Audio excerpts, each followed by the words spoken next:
आज गोस्वामी समाज एकत्रित हुआ है।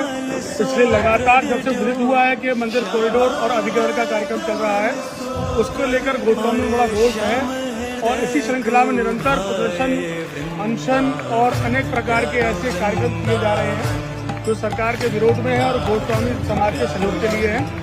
इसी श्रृंखला में आज के दिन गोस्वामी परिवार ने ठाकुर जी के समक्ष श्री बांके बिहारी अष्टक का पाठ किया है। ठाकुर जी से प्रार्थना की है कि हे बांके बिहारी जी महाराज, आप ही हमारे सिरोधार्य हैं, आप ही जीवन का सार हैं और जीवन में जो सबसे बड़ी सरकार है वो श्री बांके बिहारी जी और श्री राधा रानी की सरकार है। और हमारी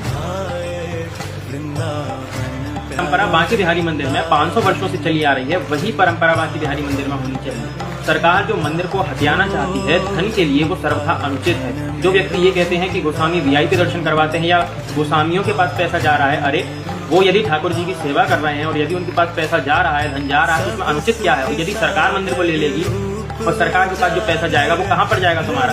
यदि गोस्वामियों के पास जाएगा वो अपने परिवार का पालन पोषण इत्यादि करेंगे, भंडारा इत्यादि करवा देंगे, गौशाला में अपने धन को व्यय कर देंगे।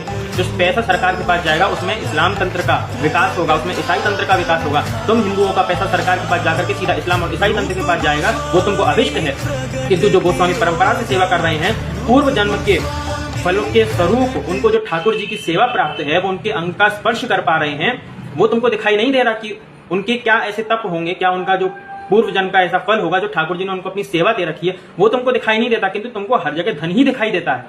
क्या इतने स्वार्थी हो? तो ठाकुर जी के निज सेवक हैं वो लोग, यदि ठाकुर जी के निज सेवकों का सम्मान नहीं कर सकते तो वो ठाकुर जी के सम्मान की बात कैसे कर सकते हैं। और वो ठाकुर जी का ही कितना सम्मान करेंगे यदि उनके निज सेवकों का सम्मान नहीं कर पा रहे। तो इस बात पर विचार करने की आवश्यकता है।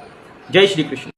हमारी निरंतर आपसे यही प्रार्थना रहती है कि गोस्वामी परिवार, ब्रजवासी जन एवं संत जन एक साथ मिलकर सरकार से याचना कर रहे हैं कि ठाकुर जी को ब्रज से दूर ना ले जाओ, बिहारी जी को हम ब्रजवासियों से ना छीनो।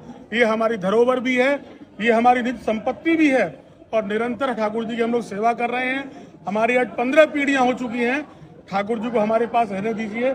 आप सभी से मेरा यही निवेदन है कि आप हमारा सहयोग करें और इस वीडियो को अधिक से अधिक शेयर करें ताकि सभी लोग इस मुहिम में शामिल हो सकें। कहिए श्री राम।